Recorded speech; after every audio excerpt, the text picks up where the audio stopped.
Hear ye! Hear ye! I'm Dave Nelson, and on this fourth day of September 2014, I call to order this 22nd meeting of the SciFi Geeks Club. Let's commence with the roll call. Matt Stein, are you here? Matt Stein, anybody know where Matt Stein is? On the road again? Yeah, he's on the road, right? Yep. Yes, he is. Coming back from Madison, Wisconsin. Yep.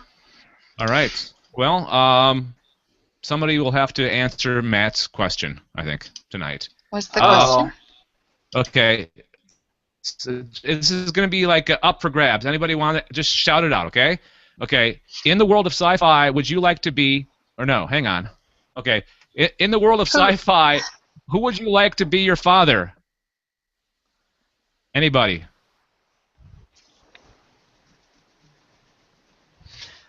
Am I here by myself? No, I think we should hand this one off to our guest, Darryl, and see. Okay. Might be.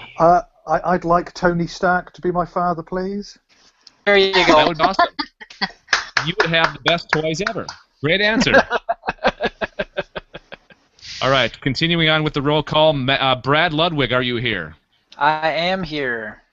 Okay. Your question this week. Who would win in a fight, and why? The Cylon Empire or Galactic Empire?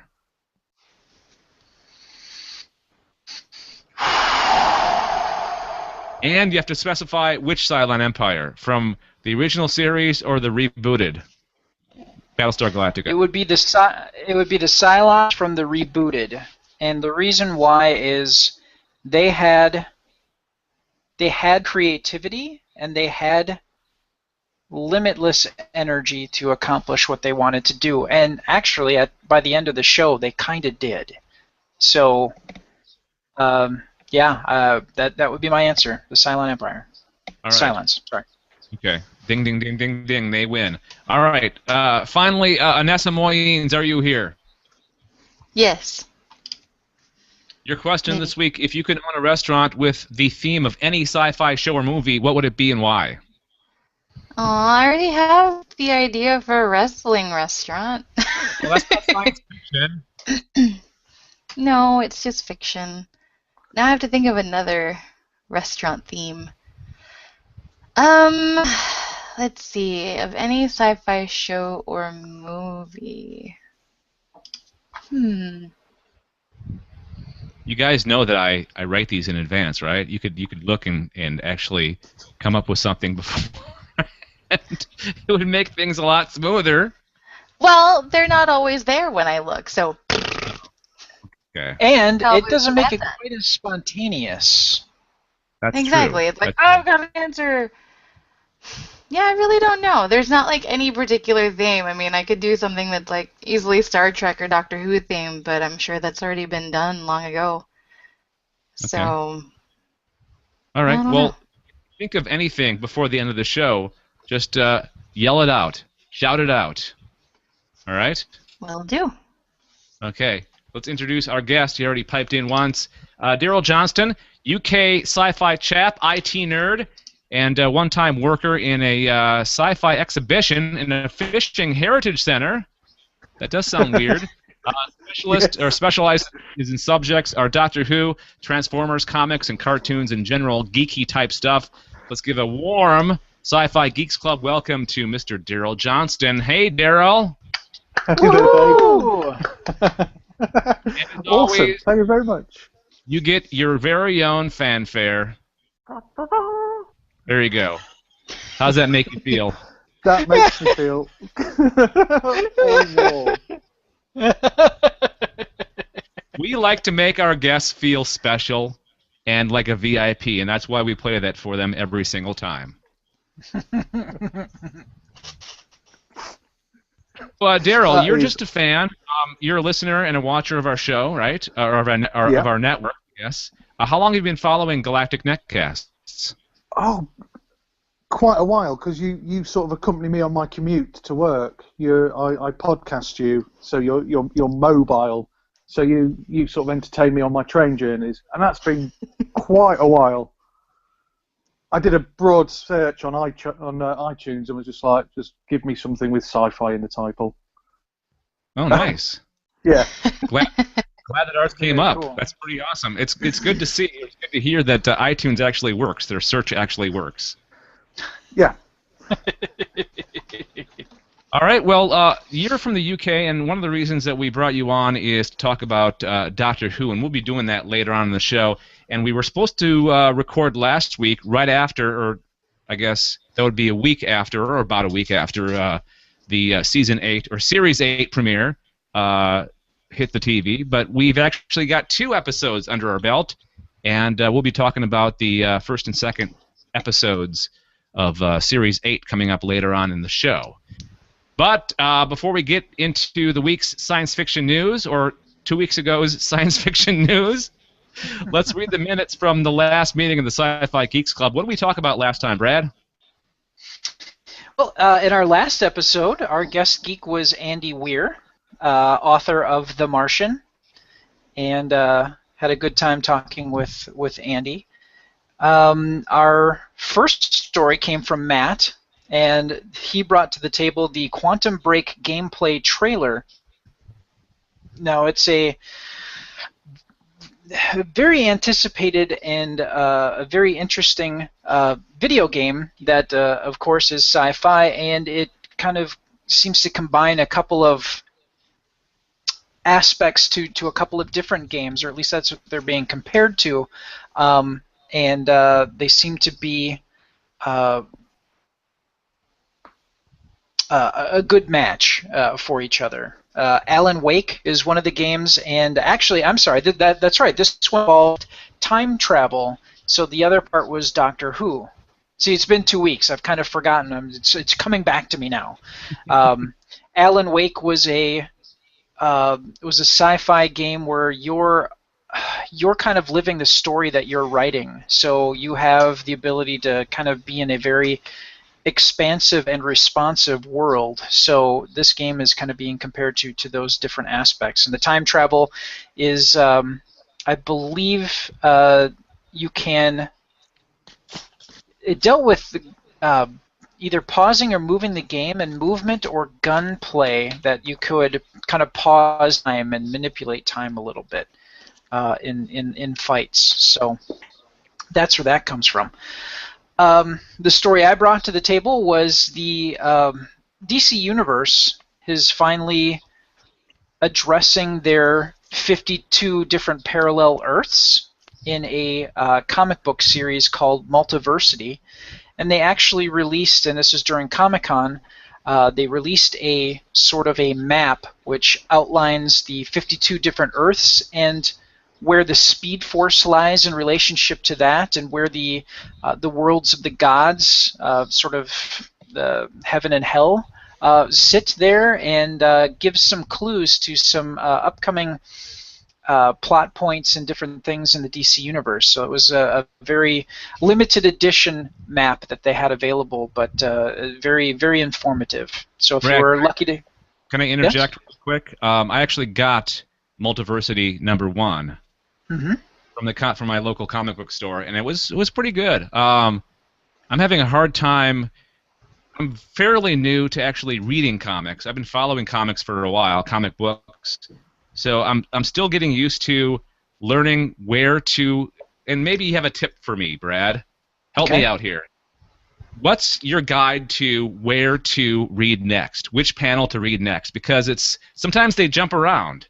They go from left to right, or they go down, top to bottom, then right, and then back to left. Is there a general guide to go by? Well, typically it's left to right, but it depends on the artist and how they do their page layouts. In some cases, I'm trying to think. Keith Giffen, when he did his run of Legion of Superheroes in the 90s, he was known for almost a strict 9-panel per page layout. So he would take the rectangular page and divide them into 9 equal parts, and left to right. That's how you went through a page. those rules do change, but I mean, your left to right is a fairly typical rule, but changes might come if they make visual sort of cues, or sometimes they even go so far as to put arrows to direct you to which panel to go to next. I really wish that Alan Moore would have put arrows in the Multiversity #1 because it was really hard to follow. Grant Morrison? Or Grant Morrison. What did I say? Alan Moore. Alan Moore. Who's Alan Moore? Alan Moore, oh God, he's a comic book legend, Watchmen? but he's known for The Watchmen, creating John Constantine, and creating Swamp Thing, and a number of other things. Well, I'm glad that I at least got another comic book guy. I could have been somebody totally different, not even related to it. The only thing, well, there. Go ahead. He's also a wizard. Bear that in mind. Oh, that's Absolutely right. Is. Yeah, he's a little bit crazy. A little bit. What's the word for people when they get old? Eccentric. Eccentric. Yeah. Yes. Yeah. No, he's a very interesting dude. Well, you know, both Grant Morrison and Alan Moore do hail from the UK, so I could see where maybe you could sort of blend them together in that regard. It's Daryl's fault. He's from the UK too, so I have UK in my mind or something. I've just confused you. Totally threw off your game. So that wraps up that story, Multiversity in the DC Universe map. Dave brought the story to the table of Vulcan is actually building their own full-sized, well, mostly full-sized replica of the USS Enterprise. Now, this is Vulcan, and they're in Alberta, Canada. It's a city, and this was sort of a gag, as you had mentioned. It was a red herring. It was a red herring, is what it was. They pulled one out. Pulled one. What is it? How's it go? They pulled a fast one on us. There you go. But they are the home of a very large Star Trek convention. So I think they were trying to put their name a little bit more on the map and kind of draw some attention to Vulcan, Alberta, Canada. So good on them. Let's see. Oh, Anessa's story that she brought to the table is BitTorrent, the website that, well, classically was used for getting illegal downloads of media, be it music, movies, whatnot. They're actually a little bit more legit now, and to add to that legitimacy, they are adding original content that will be available to folks. And that series, they just released a trailer, and that's what the story was about a series called Children of the Machine. So SciFi is going to be hitting coming our way here from BitTorrent. And last but certainly not. What was? I'm sorry, Brad. What was the plot of that again? It was some kind of weird future, like we were all connected kind of thing, right? Yeah, it was a biohacking thing, and Anessa would know a little bit more about that. What you got there?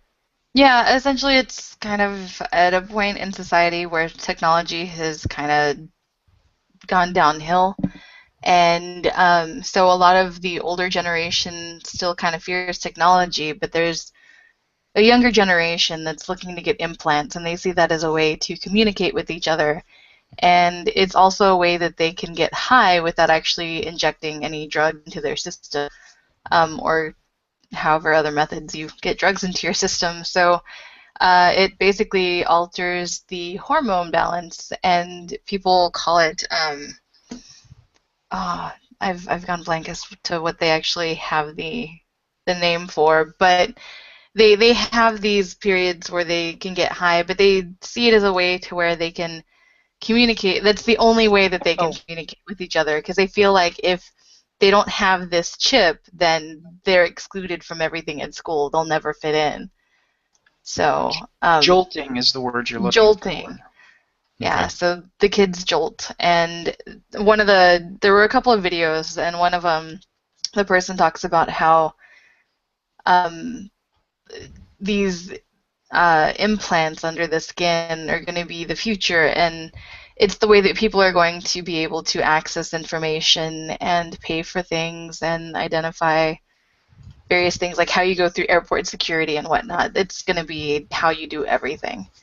So, and that's basically all we got out of it. We don't know if there's going to be something similar in the, like there is in the YouTube series with Age Plus, where there's this thing that happens and it kills off like a huge chunk of the planet that has the implant.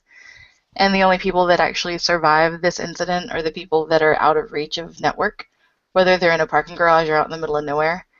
So I don't know if it's going to follow something similar or what the deal is, but yeah. Stay tuned. It looks like a clothing commercial, honestly, the way it's shot, with the kid playing in the water and the sun and the beach. And we'll see. All right, Brad. What was the last thing that?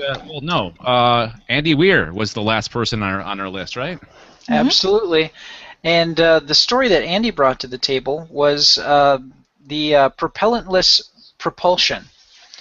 And somebody had figured out that a way to use basically microwaves and bouncing them around inside of a system, and it was a little over my head, but essentially what would happen is using strictly energy and not a gas, or you didn't have to take a propellant with you into space and add all that weight. You could just use energy. You could recharge solar cells and essentially generate this energy. And it's being studied by, these results are basically kind of flying in the face of physics. So NASA and a team in China both were studying this, and they were both getting not the same results as the original scientists that put this together, but they are noting a little bit of propulsion is coming from this. So as they work to do more peer review, this will either be deemed a bit of a hoax or a mistake, or it could change how certain portions of physics or answer some questions about how, I think Andy had mentioned that one of the thoughts is that it actually might have something to do with like Hawking radiation, energy that comes from like out of black holes or something like that. So it would ask some interesting questions, raise some interesting questions, and the answers would quite possibly change some of the established rules of physics. So, but the jury's still out. The jury's very much out on that. All right. Excellent. Thanks for the recap, Brad. Absolutely. On to new business. The science business. The sci-fi stories of either this or last week, because we had prepped for last week and never did for last week. So this might be a little bit old, but they're still topical. So Matt is not here. He's normally first. Brad, you're up. What do you got for us? Well, the story I brought to the table here is DARPA, which is the defense. I can't remember what the acronyms. It's Defense Advanced Research something.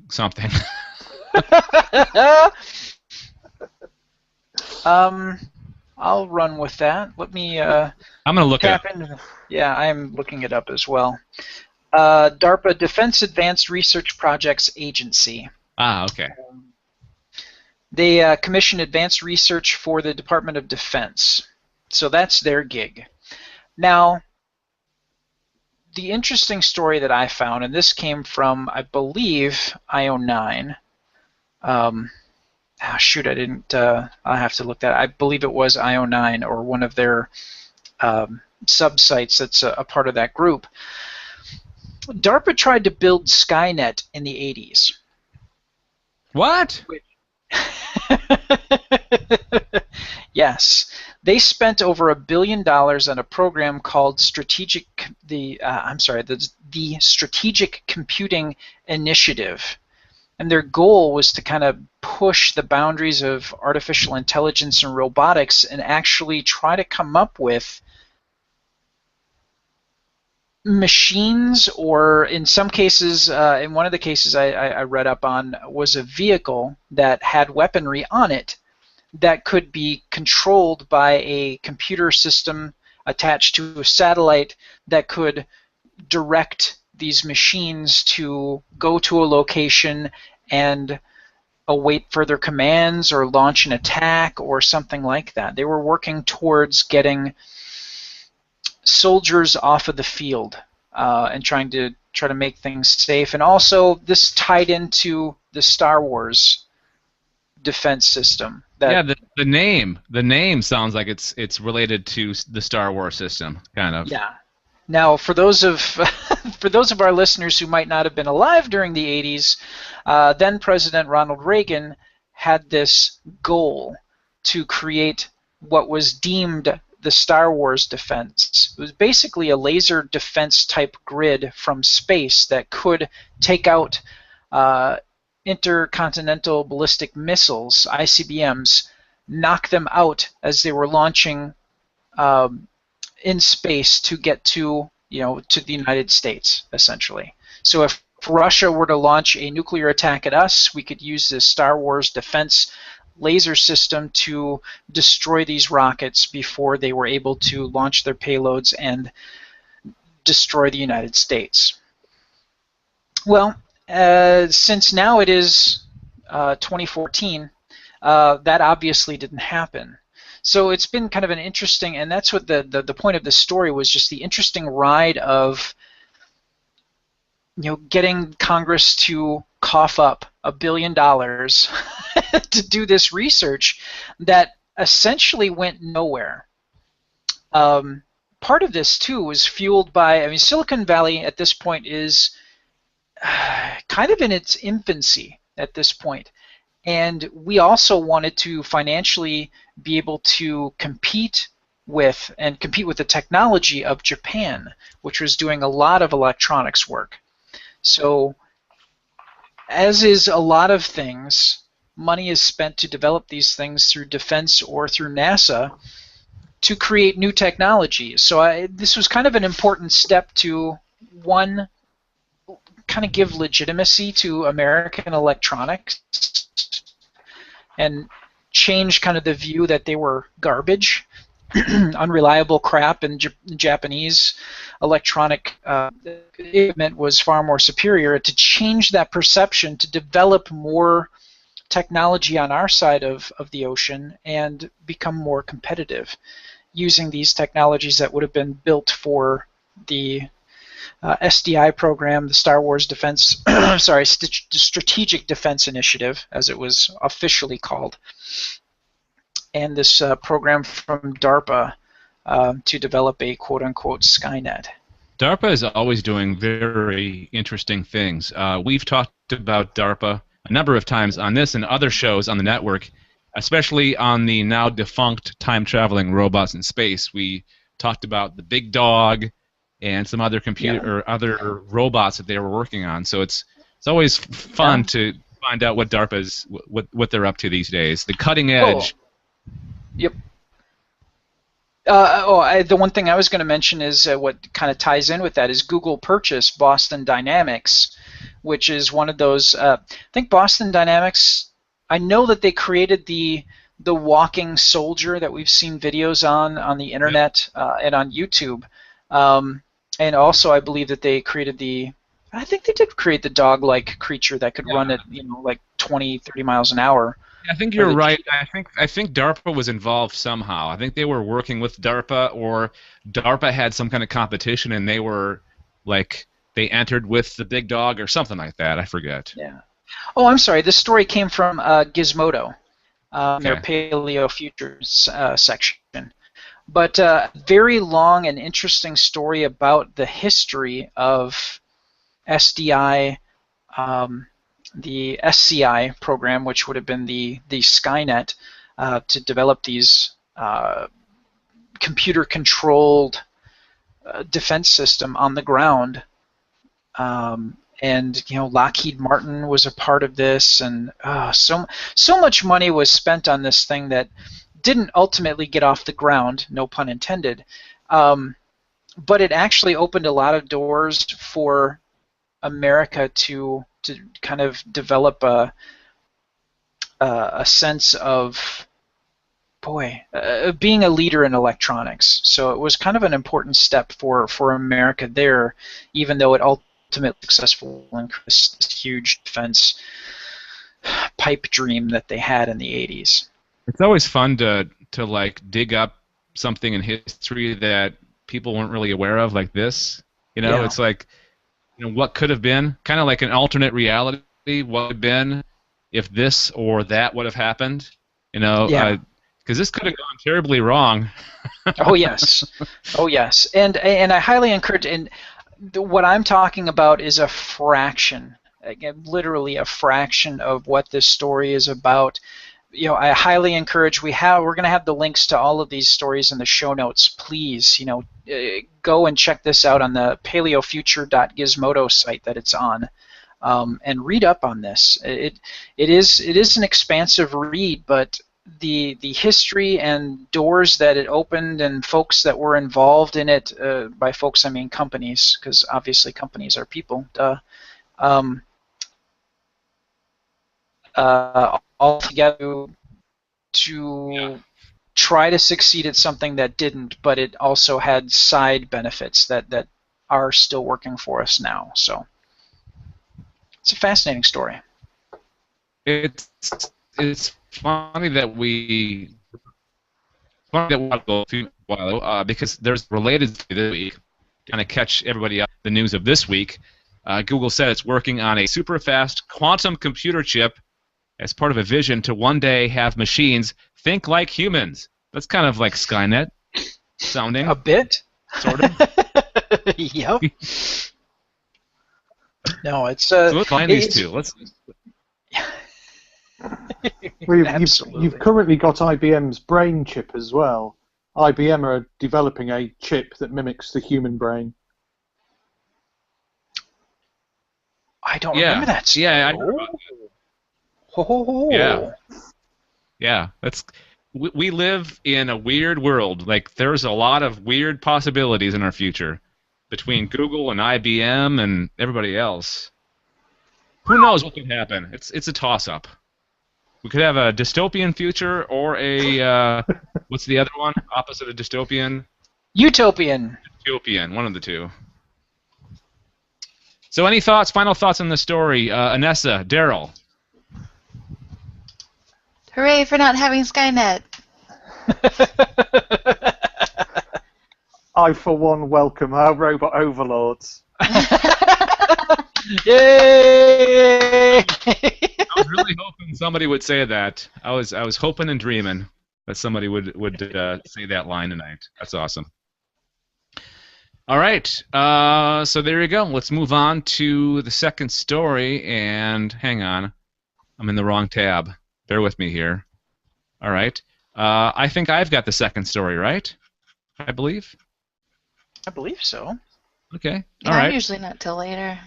Okay. Yeah. Yeah. We keep the same order every week for the SciFi Geeks Club. Ridley Scott updates fans about both Blade Runner and Prometheus sequels. You guys excited about that? Either of those? A bit. Yep. Yeah. How about the movie version of The Martian? Yes. Or as I have it here in the story, the Martian. Totally spelled Even it better wrong. than the Martian. It's cooler. It's a different planet. It's on Maish, so they're Martians. It's cool that we're. You know, it's so awesome. You know, just think back to 2011, Brad. In your 2011 brain, did you ever think that we'd be talking about a story about a movie based on a book by an author that we just had on a previous episode of one of our podcasts? Did you think that would ever happen back in 2011 when we launched this network, Brad? No. I quite honestly, no. Really weird. It is very weird. So Ridley Scott basically has a bunch of balls in the air right now. He's working on the Blade Runner sequel with Harrison Ford. Not completely confirmed, but they say that he never really confirms things until he's actually filming things.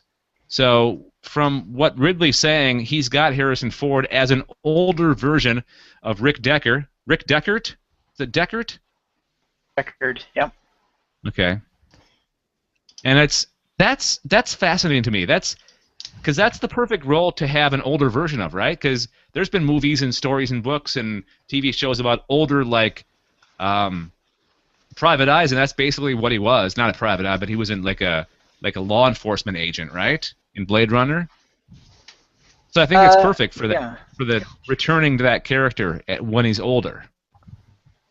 It would definitely answer, and I know that there was a bit of back and forth. Harrison Ford was told that Scott had thought that with the ending, with the director's cut ending, he was signifying that Deckard was a replicant, that he had been given all these false memories and thought that he was an agent, and he was kind of an agent to seek out other rogue replicants, but he was a replicant himself. And Harrison Ford said, "Boy, if I'd have known that going in, I wouldn't have done the movie." So there was a bit of back and forth. So it'd be nice to get a legitimate. If he's coming back to do the movie, either they backed up the semi truck full of money, which actually I don't think he needs it. So I'm making that like a very low possibility, or they actually have figured out that, they've come to an agreement that nope, Deckard was a human and not a replicant. So they didn't come out and actually say it, right? They just implied it. Ridley Scott heavily implied it, and all but said that Deckard was a replicant. Okay, all right, I didn't know that. All but said, yeah. All right. Well, before production begins on The Martian in November, director Ridley Scott and director, writer, producer Ridley Scott gave Entertainment Weekly an update on the sequels to Blade Runner and Prometheus. Speaking about Blade Runner 2, Scott made a joking reference to Harrison Ford's recent injury on the Star Wars Episode 7 set. While confirming that the script is finished, he said that it's written and it's damn good. Of course it involves Harrison Ford, who is a survivor after all these years despite the accident. So yes, that will happen. So that's his quote, his direct quote. Ford never confirms his involvement, like I said, until they're actually shooting. As for Prometheus, we've been hearing rumblings for a while now that a script is underway, and Scott confirmed that too, saying that's the problem. I've got a lot of ducks in the row, but they're all written. So he's basically, I think he's prioritizing things right now. He wants to get The Martian done, and then he's going to start working on the Prometheus and Blade Runner sequels. I think Prometheus deserves a better film than the original. I think if they can make a better film than the original Prometheus, I think they're doing well. Darryl, did you see Prometheus, and if so, did you like it? I didn't. Enough people said basically don't go and see it. Don't waste a couple of hours sat down. So I haven't. I don't tend to go and watch films when people say nah. People know what I like, and I haven't even got it out on DVD or anything. I haven't streamed it. I think, you know what? I think if you see it like on the telly, or if you get a chance to watch it on a streaming service, definitely check it out. I wouldn't really pay a lot of money. I wouldn't invest too much in it. It's a good film, like visually. It's got some cool science fiction elements, but there is a lot of holes in that story.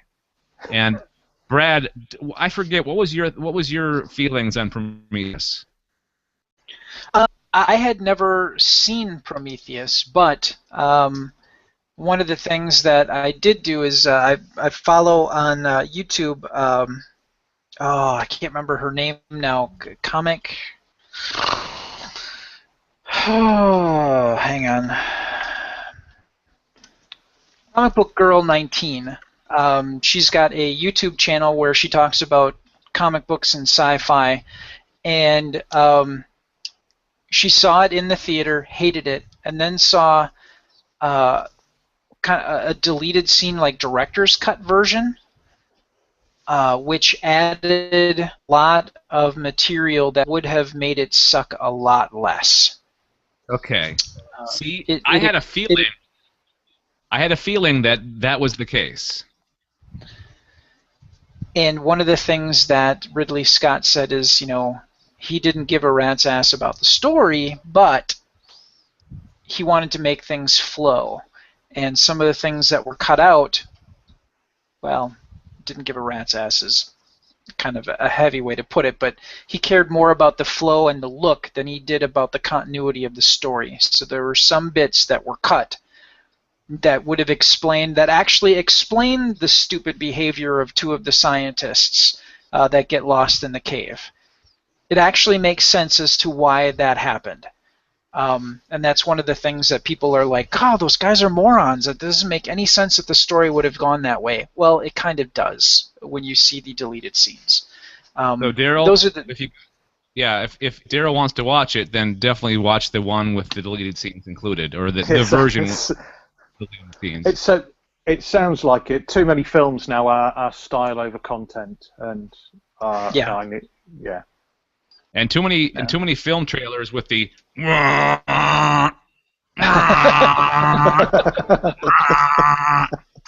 Where's the soundboard with the Inception stuff, Dave?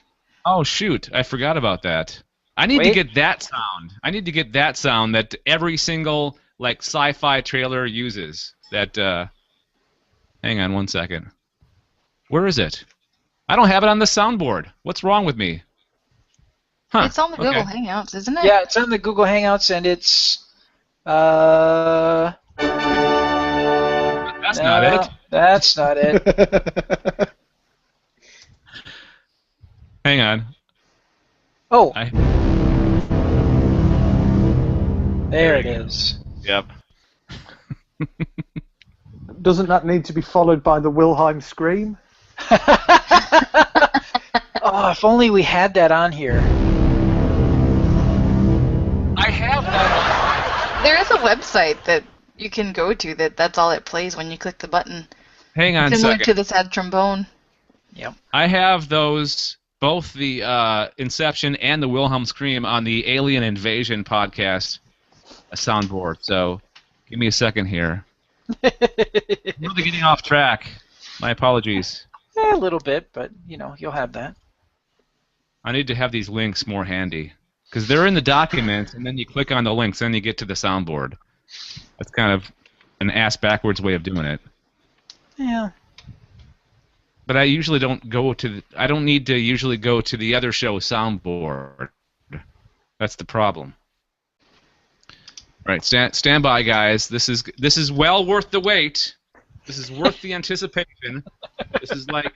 okay. All right, here we go. Wilhelm scream coming at you right now. All right. Inception sound.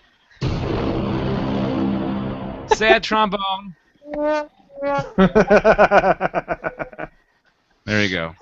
You've just written a blockbuster there, Dave. Oh, and don't forget Anessa saying... And whack off... Or no, I mean Brad. Brad saying... I'm like, I sound funny. All right, so that's it for that story. Ridley Scott teasing us, and he had just I forgot that he had something to say about The Martian. Gotta go back to that part of the story. As for The Martian, Matt Damon plays an astronaut stranded and left for dead on the red planet, and he said, what did he say? He explained it's like Robinson Crusoe. If you were marooned or shipwrecked, how do you survive? We'll find out in November 2015. Oh my God! That's a month before Star Wars Episode 7 comes out. That's so cool. We're gonna have two awesome movies 2 months in a row. Yeah. Yeah, we are. So that's it. Any final thoughts on that story, guys? Ridley Scott, Prometheus, Blade Runner sequels, Martian. What's the one movie that of those three that you're most looking forward to? The Martian. The Martian.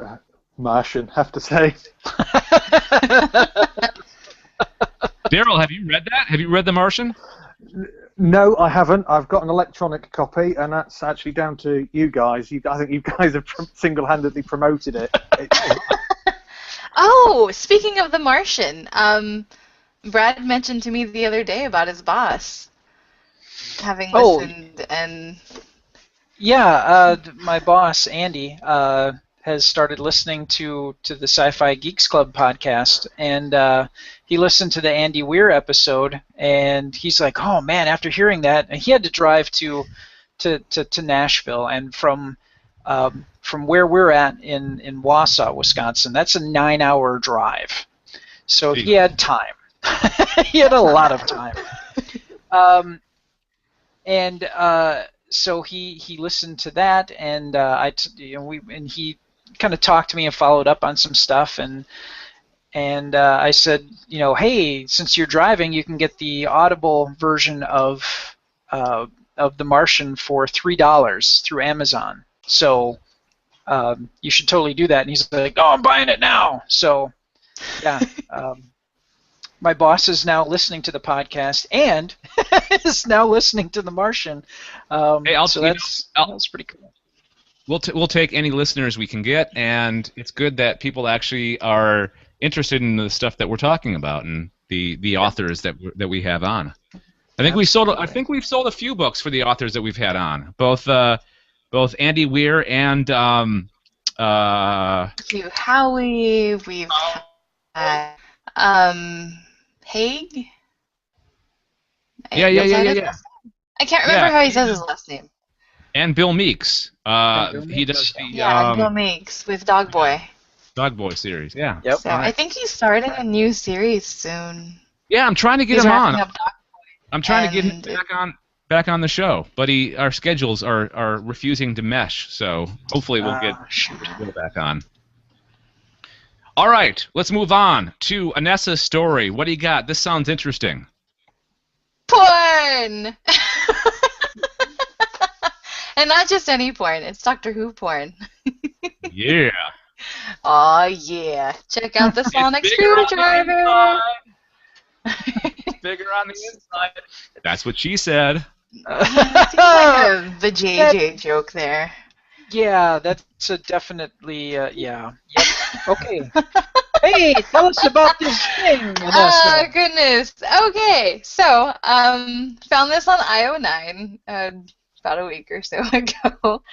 But, the doctor is... So, yeah, I'm at a loss for words. There's a porn that's come out, and it's based on Doctor Who. It's an X-rated spoof. If you go to IO9 and look the story up, you can watch a safe for work, meaning no nudity or anything. You might want to put headphones on because there's a lot of sexual innuendo, trailer. So it looks really cheesy and really goofy, and the names of the characters are awful. I think they could have done a better job of coming up with the names. Whoa.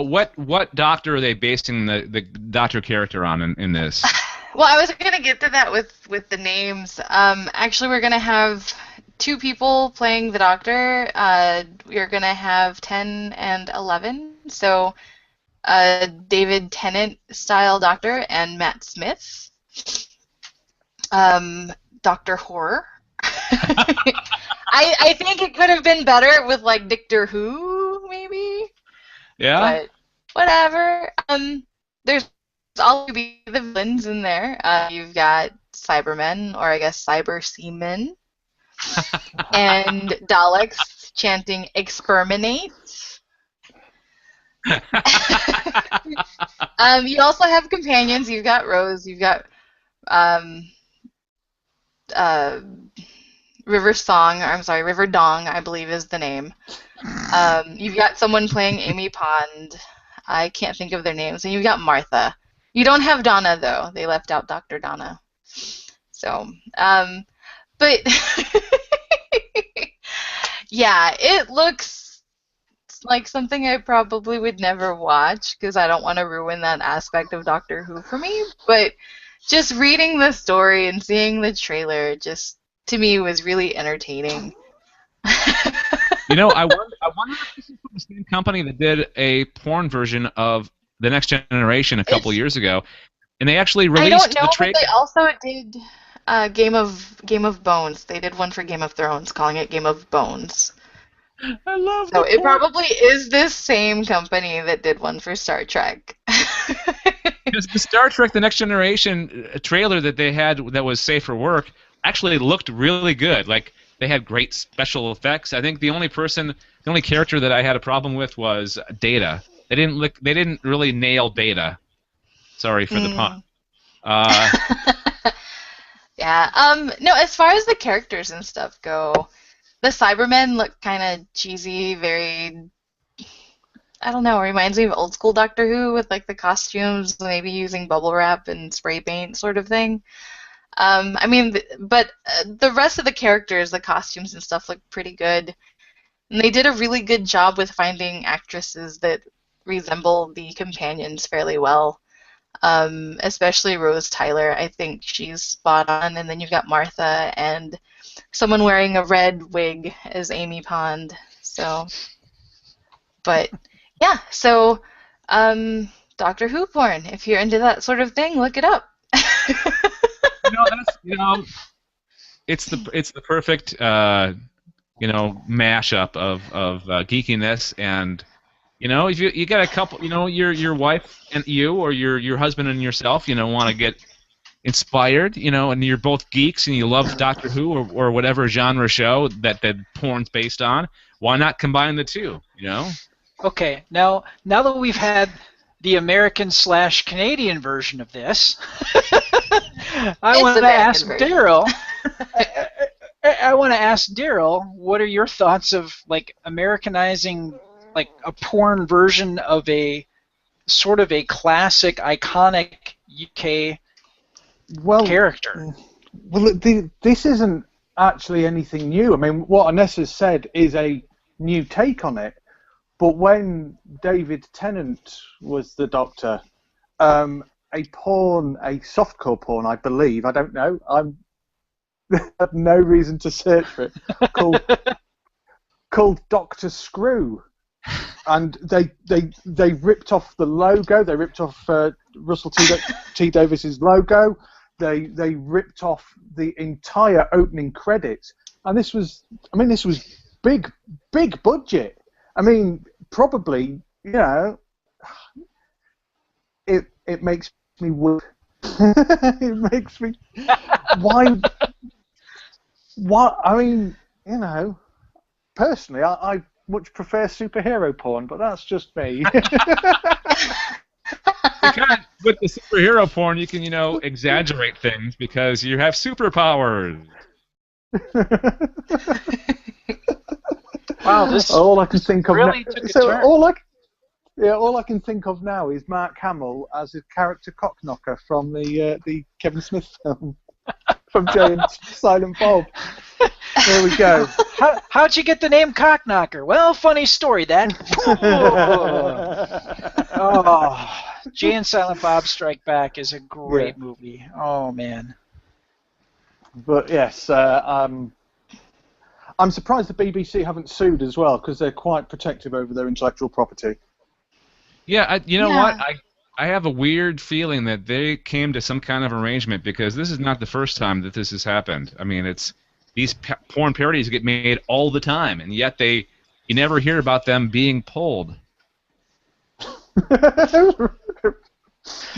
Oh, dear. Wow, and there it is. Okay. I'm not doing these on purpose. They're just coming out.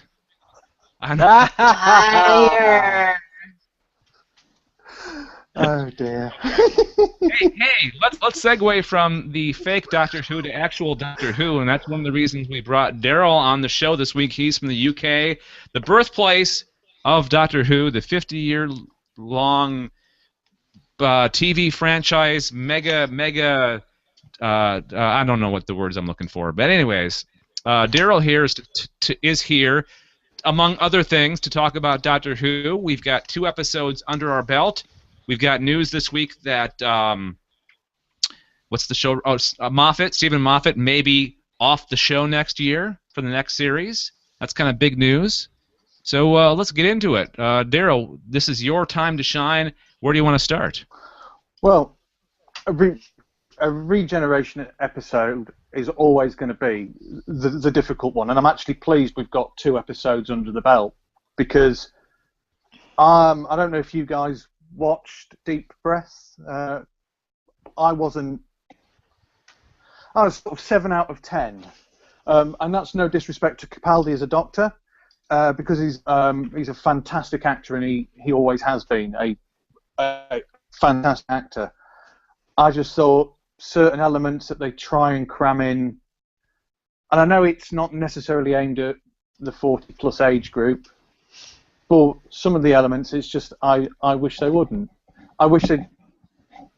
How can I say this about a program based on an alien time traveler? I wish they based some of it in reality, and saying that because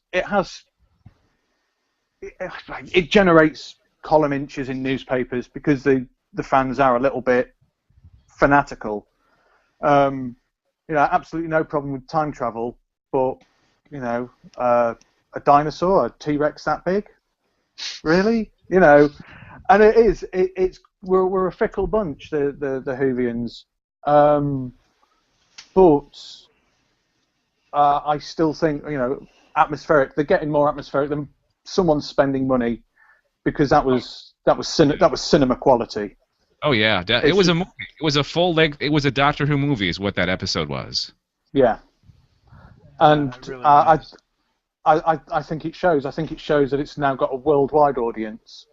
Before, when it was such a niche little British show, they could get away with a few wobbly sets and spray painted bubble wrap. But now, it's unfathomable and totally enjoyable. I mean, I don't know what you guys thought of the first one. I thought it developed Clara more than it developed the Doctor. You expect him to be a bit. Yeah, it was definitely a Clara episode, and I wanted to ask you, Darryl, because you mentioned it just real briefly. Did you have a problem with the whole age issue? Because they really kind of pushed that, right? They made that into a story because it was. I think either people had an issue with the Doctor being older, or they thought people would have an issue with the Doctor being older. So they kind of worked that into the plot, right? Yeah, they did. I mean, they always make a bit of fun about the Doctor's appearance and look, I've got a chin and all that, which I think's great. With Peter being in his 50s, they did have to address that. But I think more was made of it for the fan base. There's the people like me who've seen Capaldi in other things and knowing, that they've actually got a gem of an actor, and other people straight away going, "Oh, he's too old." Well, he's not. He's not too old. You've got someone. I mean, I don't know. If you've seen any of his other things, he's quite a sprite for. When I'm 56, I'd like to be as energetic as him. He's an awesome asset to bring to the show. And I think he's already shown that you want him to dangle from a tree, he'll dangle from a tree. You want him to run, he can jump. It's not a young man's game. And I think as soon as he'd started to settle down, straight away, everyone was, "Oh, that's the Doctor." Not what? An old person running about. You know what? And I think this was the first Doctor Who regeneration episode of introducing a new Doctor that I actually liked the new Doctor right away. Like, it didn't feel like Capaldi was like a new Doctor. It felt like he'd been there for a while, and I already like his take on the Doctor. He's so calm compared to both Tennant and Smith. Like, even from things like flying the TARDIS, like Tennant and Smith did they hit knobs. They spun around. They did all these crazy things to get the TARDIS to go. The first time that Capaldi made the TARDIS go, he flicked a switch, and that's all he did. Yeah. Did you guys notice that? Yeah. The one thing that I really took away from it is a lot of that dialogue, it was between two characters. A lot of that dialogue was between the show and the viewer. It really seemed that I think that there was a lot of potential backlash, especially in the U.S. We seem to idolize beauty quite a bit. And to go from having younger doctors, I mean, basically things took off over here with Tennant and Smith, and they were much younger, attractive men. And now you've got Peter Capaldi, who, while a handsome man, is older. And that could have been a harder sell. And like Darryl was saying, it's got this more broader appeal. Now they need to take a moment to say, okay, we're going to acknowledge the fact that you might have an issue that an older doctor is not your doctor anymore. Well, that might be the case. Maybe this isn't for you, but here are some selling points about this doctor. And that's what, the conversation between Vastra and Clara about, with her putting the veil back over her face because she stopped looking at who she was as opposed to what she looked like. And that whole dialogue really was a parallel to the viewer, how they might have perceived an older doctor. So I think they've really had to take strides to cover their bases and address that concern, to call the elephant out in the room and get people to just calm the heck down and get past that. That whole sequence in the room of her wearing the veil and going on about how people perceive her, actually, on an intellectual level, I actually thought that was quite good, because that addresses so many issues which are experienced. And Doctor Who's always been quite a socially responsible program like that. It's never shied away. I mean, the Daleks are a metaphor for Nazi Germany, or Margaret Thatcher, depending on which era we're looking at. So for them to do that, for them to have a couple such as Vastra and Jenny, and to actually put that in there, it wasn't offensive in any way, but taken out of context, if you read that on a script, you could see that as offensive. And the way that Doctor Who portrays issues like that, I've always been a fan about. They're tackling all kinds of issues. They're tackling same-sex relationships. They're tackling ageism. I think it looks like from episode 2. Looks like they're going to tackle interracial relationships next. We've got an interspecies relationship with Vastra and Jenny. I forgot about that. I don't think you can get more diverse than that. No. So, yeah, from those, that's why it's a 7 out of 10 and not a 10. Without those elements in the first episode, it would have been a 5 out of 10 for me. But then we had the second episode, which, well, I can tell you how good it was. My dad phoned me and went, "I've just watched Doctor Who. That was one of the best things I've ever seen." That's out the ballpark. That's how good it was. Yes, it's a familiar trope, miniaturization, shove you in a person-machine thing and go and have a look around. But from the very, very opening of that, the acting, the delivery, the story, everything was just on another level for Doctor Who. When you had actors as good as Matt Smith and David Tennant, I can't wait for the others. I mean, they've said the one on this week, the Robots of Sherwood, is a fun Gattis romp, and I'm hoping it's going to be fun like the Crimson Horror was fun. Can I suggest something? You guys all, I take it that you guys all saw the episode where Clara was first introduced, right? Yeah. Remember where she was? Yeah, I know. That's if that's how this is going to end for her, oh man, that's going to be so. I thought the ending to Donna's story was crushing. I mean, literally soul crushing. To believe that she was nothing and to actually end up being probably the most important being in the universe, unique in every way, and then having that all taken away from her, and she can never remember that because if she does, she dies. That was so gut-wrenching. if that's how this is going to play out for Clara, if they're actually going to go that route and finish that story, and if that's going to be her end, oh my God, that's going to be horrible. The one thing that I'm saying that it's not going to happen, at least not this season. Well, okay. The thing that I heard was Clara's going to be off. This is her last season as a companion. And the other story I heard was this Dalek episode was thrown in kind of last minute because Peter Capaldi, lifelong Doctor Who fan, always wanted to be in a Dalek episode.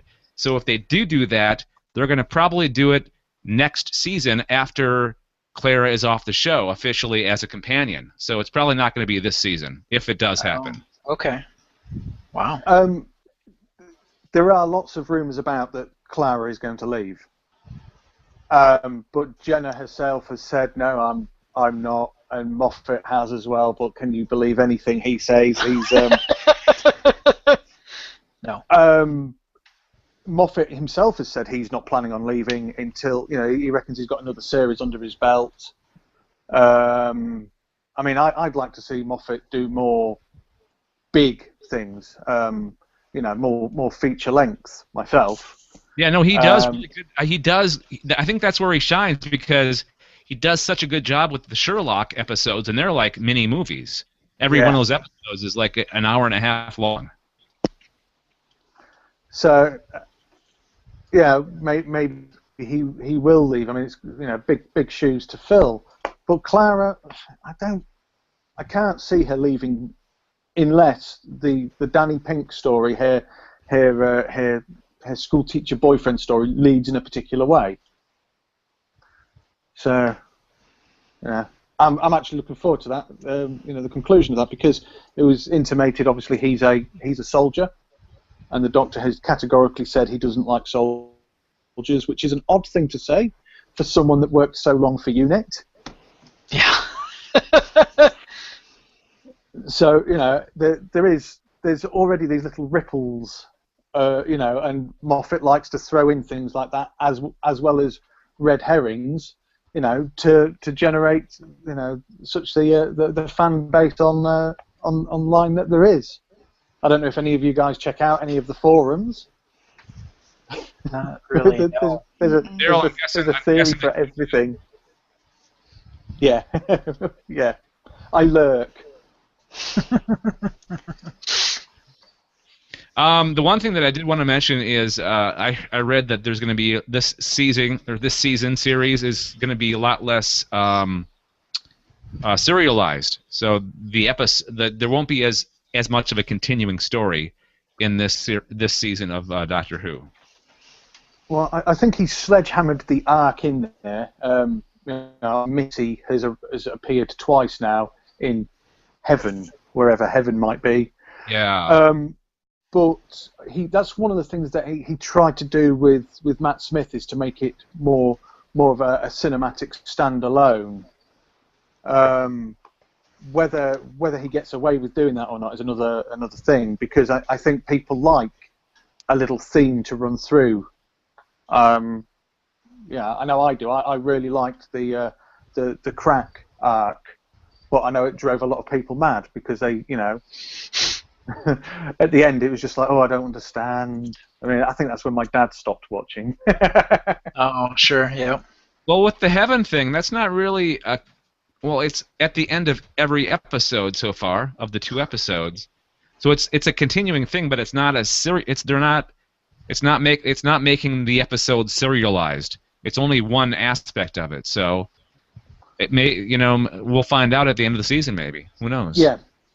I think we will. I mean, we've already seen teaser photos from the end of the what we believe is the last 2 in the series, with Missy in front of the Cyberman chatting to the Doctor. It might come from a different episode, but that's my best guess. So, any guesses? Any you guys want to guess who this woman is?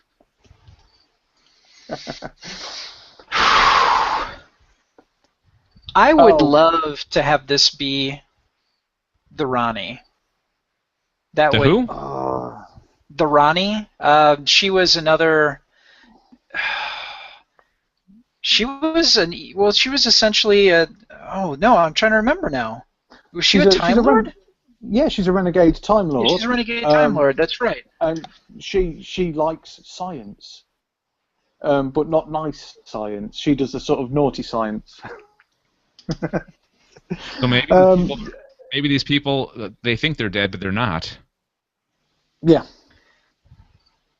It's been hinted. Maybe heaven is part of the TARDIS, in the TARDIS, a different TARDIS, or some of the ones as maybe it's like Cal, the library that River Song is currently inhabiting. Okay. But I don't think it's going to be obvious. At least I hope it's not. And normally Moffat doesn't make things too obvious. No. I heard rumblings that the Master might be coming back, so maybe it's the Master.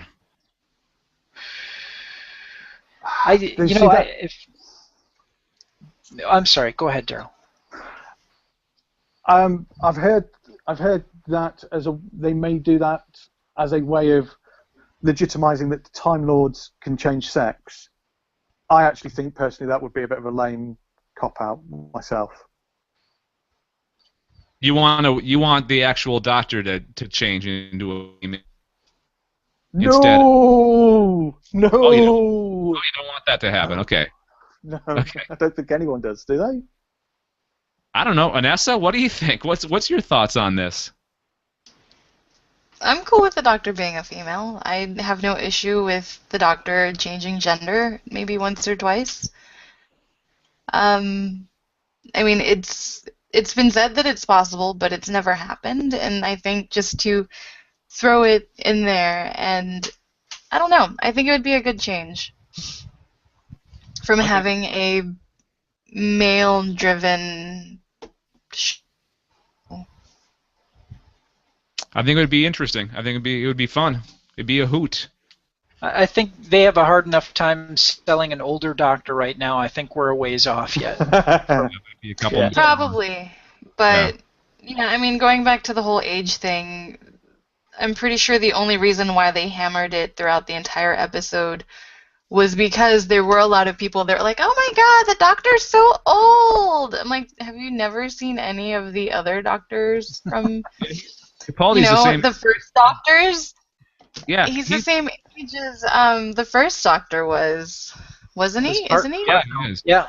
Hartnell was in his 50s too, wasn't he? Wasn't he like 56 or so?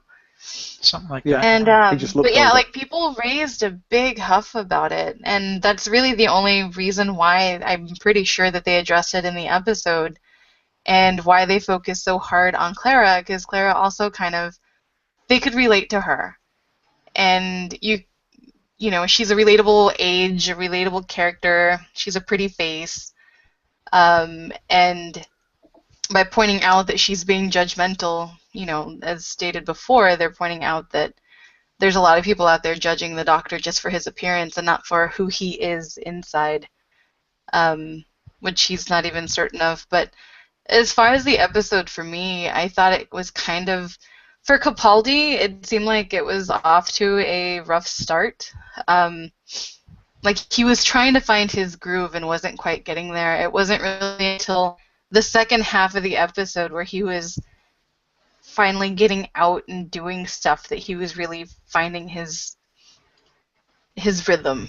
Well, I think it was a two-part episode. And I think the first part of the episode, the first part of the episode was Clara's episode, and the second part was the Doctor's episode. That's my feeling on it, at least.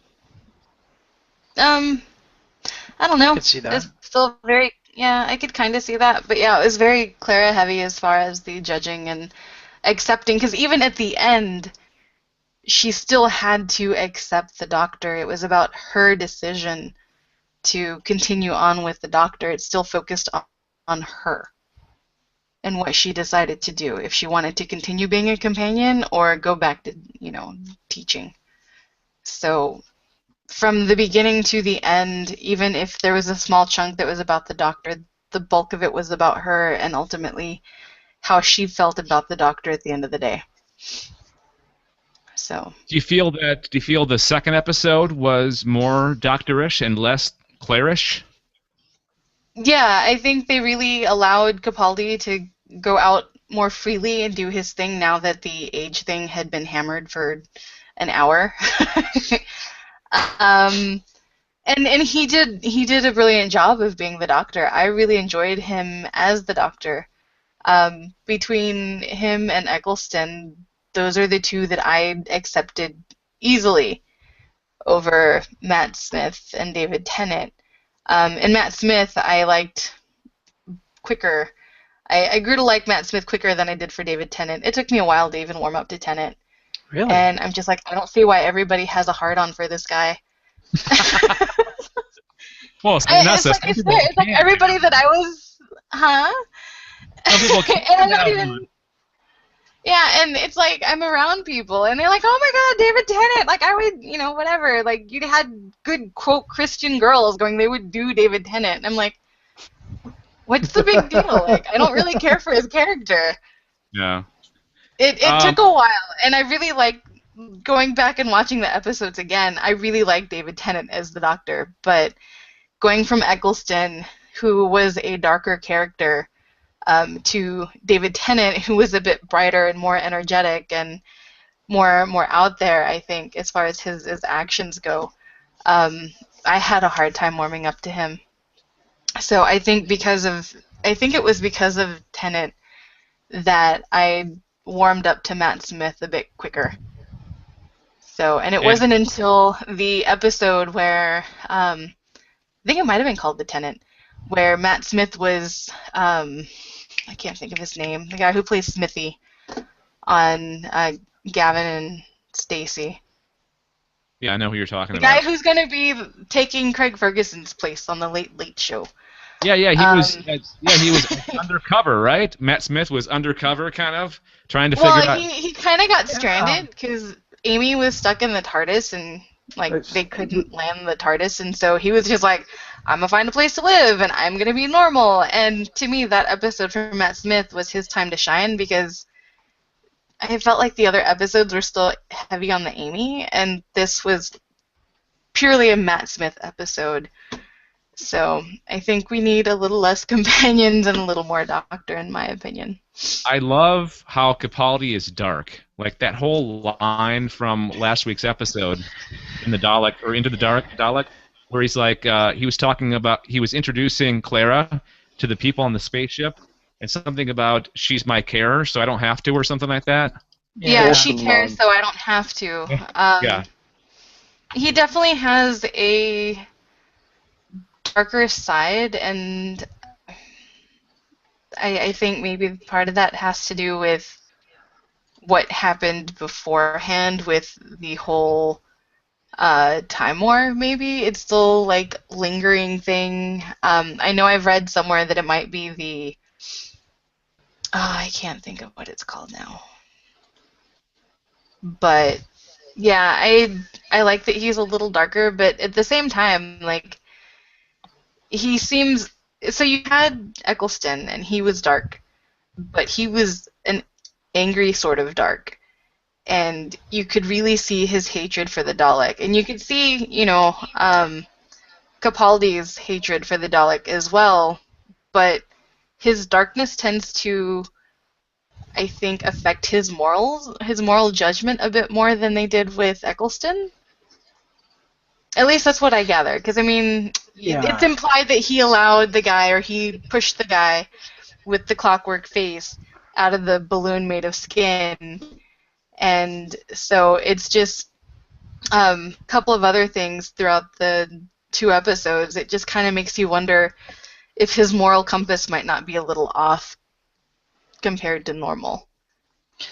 My least favorite Doctor is Colin Baker. And the main reason why I didn't like him is because there were parts of him that were completely unlikable. The way he was written, he was selfish, he was vain, he was greedy to a certain degree. He'd eventually come around and do the right thing, but it just I did not like him. And there are points where it feels like this Doctor is sort of on the edge of that at certain points, like in this Into the Dalek when He tells the soldier to here, eat this, and Yeah. he used it to track something, and he's like, you could have tried to save him, and he's like, well, he was dead already, and He then was dead anyway. he was off. And it was like, it doesn't feel like previous doctors, with the exception in my head of Colin Baker, would have given up like that. It just really felt very callous. There's times when Tom Baker's Doctor was equally as callous, but because he's so personable and smiles all the way through when hell's breaking out, you don't tend to notice it as much. Yeah. And I think that's sort of part of what Capaldi's got. Yeah. You know he's a little bit bad, but at the same time he seems to be having quite a lot of fun. So you don't mind that as much. Yeah. But I totally understand where you're going with that, Brad. I totally understand that he is like a man on the edge, and you know, and I liked the fact that we still don't know. You know, did the droid Clockwork Man jump, or was he pushed? Yeah. You know, Yeah. and I sort of like that moral ambiguity. And I like the fact that it's making me rethink this Doctor. I'm kind of having a love-hate relationship with it because, you know, he is energetic and he's eccentric and he's the things that when you think of the Doctor, that's who he is. And then there's that little bit that makes you go, is he really likable though? You know, is he that jackass uncle that, you know, comes every Christmas that you're like, oh, I remember he was really cool, and then he does this thing that you're like, oh, that frickin' guy, you know? Oh, you know, it feels like that. I think the whole asking Clara if he's a good man thing, I think that kind of will work, or that kind of works into that whole thing. I don't think the Doctor really knows who he is yet. So maybe this is like remnants of former doctors that he really can't control. That he's trying to figure out who he is and what his personality should be. Yeah, and I think, you know, of course the end of the Battle of Trenzalore, of course, is still probably weighing a bit heavy with him too. You know, Clara only got to see technically, you know, maybe hours of that whole thing, which were hundreds of years for him. And I think that's something that he's got to hash out in his head too. And I think we're getting kind of wrap up from that too. So the Doctor is actually, he looks older, and he is actually a lot older than he was with 11 earlier on before that episode, before that last episode. Didn't he mention he was a couple thousand years old at this point? Yeah. That's because the Tenet was 900 years old, or was it? Yep. It was like 903. I think when Matt Smith before Trenzalore was, I think he said his age was like 1200 or 1600. And the chronology of the Doctor, I don't think you can take any of the numbers that they say. Yeah. It is all over the place, and I like to think it's the same reason why Nine had a northern accent, and he said, well, a lot of planets have a north. Well, a year on a planet, it varies from whichever planet you go to. Sure. Yeah. Good point. All right, so we are running a little bit long, but that was great talking about Doctor Who, and if you are a subscriber to the Alien Invasion podcast, we'll be talking about that Doctor Who on that podcast as well. So be listening for more Doctor Who talk. And normally we would do the Sci-Fi Geeks quiz, but because we've gone long and Matt Stein is not here, he will not have a chance to take part in the quiz, and he's behind anyways. Let's not make Matt behind anymore score-wise. So let's not do the quiz this week, but it'll be back next week, and we'll see who can prevail in the Battle of the Geeks, the Sci-Fi Geeks Club, next week. You guys cool with that? That's fine. Yeah, absolutely. All right. Hey, don't forget to subscribe to this show. We are on Stitcher. We are on iTunes. Just search for the Sci-Fi Geeks Club.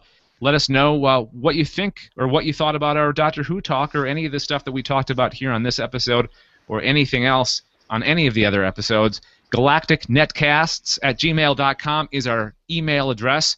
You can call us 805, that's the area code, 805-328-3966, 805-328-3966, and leave a message. Follow us on Twitter, Facebook, and Google+. And that's about it. We want to thank Darryl Johnston for joining us, being our guest geek on this episode of the SciFi Geeks Club. Darryl, this is your time to tell us one final time what you have going on, where people can find you online, that kind of stuff. Pretty much search for UK Gnome and you'll find various things, various rants, anger, and things directed at sci-fi and train companies. That's about my life, you know, arguing about the rail and arguing about sci-fi. I love your background, by the way. If you guys are watching us on YouTube, Darryl's got the best background in the world. He's got these what look like they're washcloths, right? They're superhero washcloths. Yeah, my friend Jamie made it for me. And it's made into some kind of quilt. It looks like. Yeah. Okay. It's great because those are all Marvel, and then you got a DC shirt on, you got a Batman shirt. I've got me Batman pants on as well. Nice. Always be Batman. Then you got the big Doctor Who, the Doctor Who scarf. Yeah. Nice. That's awesome. All right. All right. Thanks for joining us, everybody. This has been another Sci-Fi Geeks Club, and until next time, I call this meeting adjourned. Hang on one second. I always have a hard time finding the gavel, but here it is, I think. It was stuck there for a second. We'll talk to you guys next week. All right. All right. Bye, Dave. Bye, Dad. Cheers. Bye, Dad.